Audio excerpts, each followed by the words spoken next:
आई भैया एगो औरत के एह चैत में ओकर पति छोड़ के लुधियाना बस गइल बाने और औरतिया का कहतिया और कौन भाव में कहतिया ए भैया।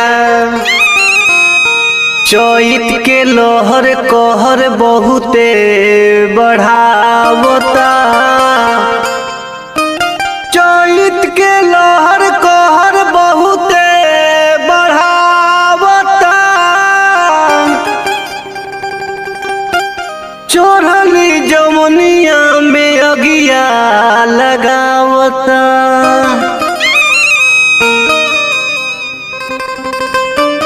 तू तो जाके बहरा में काटता रचानी, तड़पत मन जब ई पपुआ चैत गावता।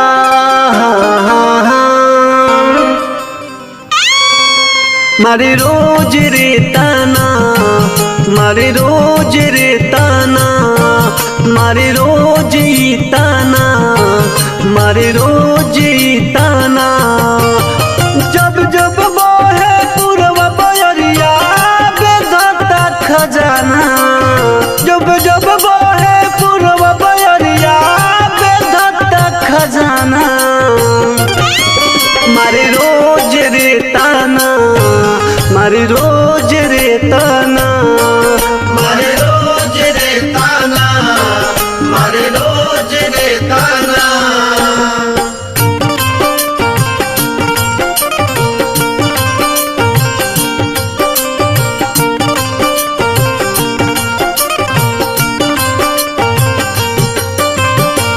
रोए खरिहानी रोवत बाटे कारखाना, तू तो जाके बसल बारा सैया लुधियाना।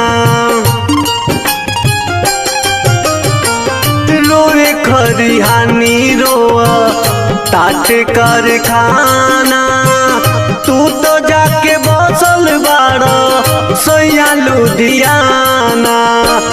आग लागो ऊपर परो ऐसन कमाना, आग लागो ऊपर परो ऐसन कमाना।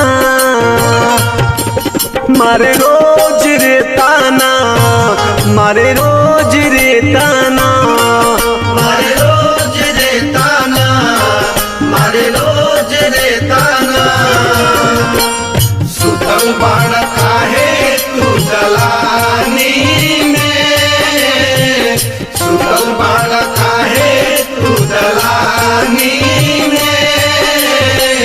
आग लागे सैया मोर जवानी में, आग लागे सैया मोर जवानी में। मारे रोज रे ताना, मारे रोज रे ताना, मारे रोज रे ताना, मारे रोज रे ताना। लूह लागो ताटे सैया लहंगा के तीरे, लहर उठता राजा मोर धीरे धीरे। लूह लागो ताटे सैया लहंगा के तीरे, लहर उठता राजा मोर धीरे धीरे। पप्पू बलमुआना मुझको सताना, राकेश बलमुआना मुझको सताना। मारे रोज रे ताना, मारे रोज रे ताना, मारे रोज रे ताना, मारे रोज रे ताना। जब जब बहे पूर्वा बयरिया बेधता खजाना, जब जब बहे पूर्वा बयरिया बेधता खजाना। मारे रोज रे ताना, मारे रोज रे ताना।